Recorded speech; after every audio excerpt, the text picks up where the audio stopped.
ମହିଷା ନାମକ ଏକ ଦାନବ ଦୀର୍ଘ ସମୟ ପର୍ଯ୍ୟନ୍ତ ତପସ୍ୟା କରିଥିଲେ। ତାଙ୍କ ବୟସରେ ସନ୍ତୁଷ୍ଟ ହୋଇ ବ୍ରହ୍ମା ତାଙ୍କୁ ବର ଦେଇଥିଲେ, କୌଣସି ମଣିଷ କିମ୍ବା ଦେବତା ତାଙ୍କ ହତ୍ୟା କରିପାରିବେ ନାହିଁ।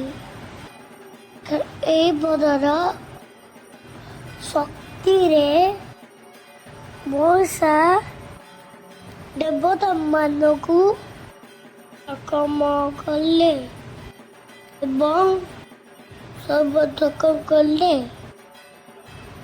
ତେଣୁ ସମସ୍ତ ଦେବତା ଏକତ୍ରିତ ହୋଇ ଦୀପର ଆଲୋକର ଆକାର ସେହି ଆଲୋକରୁ ନିଷ୍ପତ୍ତି ନେଲେ। ଜନ୍ମ ହେଲେ ଦେବୀ ଦୁର୍ଗା। ହିମାଳୟକୁ ସିଂହ ଦେଇଥିଲେ। ସିଂହରେ ଚଢ଼େଇ ଦୁର୍ଗା ଉଚ୍ଚ ସ୍ୱରରେ ଗର୍ଜନ କଲେ। ସେଇ ଗର୍ଜନ ଶୁଣି ମହିଷା ତାଙ୍କ ପ୍ରାସାଦରୁ ବାହାରିଲେ। ମହିଷା ବିଭିନ୍ନ ଧୂପ ଅଙ୍ଗମ କଲେ।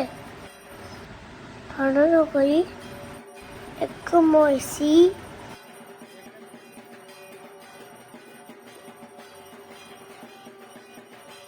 ତାପରେ ତାଙ୍କର ତ୍ରିଶୂଳରେ ତାଙ୍କୁ ଦସ୍ତ କରିଲେ। ଏ ଦିନରୁ ଦୁର୍ଗା